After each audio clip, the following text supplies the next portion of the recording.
Our proposal builds on the current system where most Americans get their health insurance from their employer. So if you like your plan, you can keep your plan. If you like your doctor, you can keep your doctor. All right, well, that was President Obama just 1 week before the overhaul became law, and you really heard it over and over again. You can, if you like your health insurance plan and your doctors, you can keep it exactly the way it is. But now one congressman says that research shows that several companies are now seeing an incentive when they run the numbers to drop health care coverage for their employees. And he joins us now. Texas Republican Joe Barton is the ranking member of the House Energy and Commerce Committee. Congressman, good to have you with us today. Welcome. Glad to be with you. So you're not saying that these companies have decided that they will drop coverage for their employees, only that they look at the numbers and they see that there could be an incentive for them to do so? Well, not quite. There's a disincentive to maintain it. The penalty in the law, the maximum penalty per employee is $2,000 per person per year. The average cost of major companies' health insurance plans is between $8,000 to $12,000 per employee per year. So the disincentive is to maintain it. They can pay the penalty and in most cases save anywhere from $5,000 to $8,000 per employee.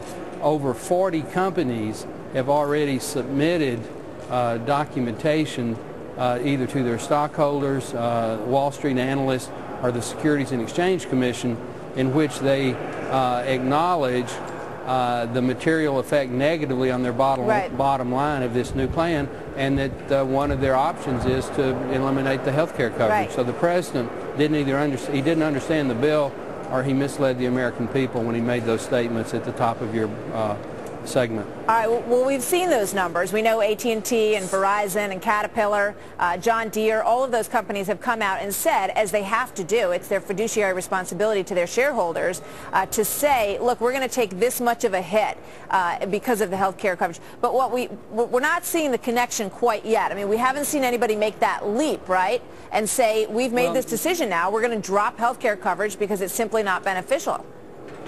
Well, the implementation date in most cases is 2014, so they have several years in which to consider their options. But the competitive nature of the American economy is, I think, going to force almost all major companies and small businesses to drop their health care coverage, because it's going to cost them 2, 3, 4 times what it would to just to pay the penalty and put people into the public exchanges if we don't change the law. Yeah, we'll see what they do when that time comes, as you say. We got this report from the Centers for Medicare and Medicaid Services Office of the Actuary. Tell me about that report being released, and what's your read on it, and are you surprised that it just came out now?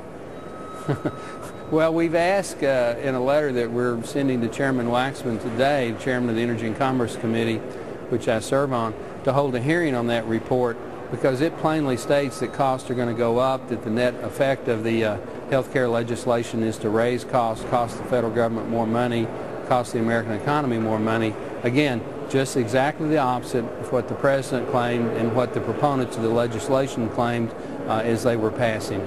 Yeah. All right. Well, you raise a good point, and people do need to be aware that their companies that they work for are probably making that cost-benefit analysis right now. They're trying to figure out whether or not it's going to behoove them to continue to cover people or just to pay the penalty. So it's something everybody at every company really needs to be aware of. Representative Barton, always good to see you. Thank you, sir. Thank you.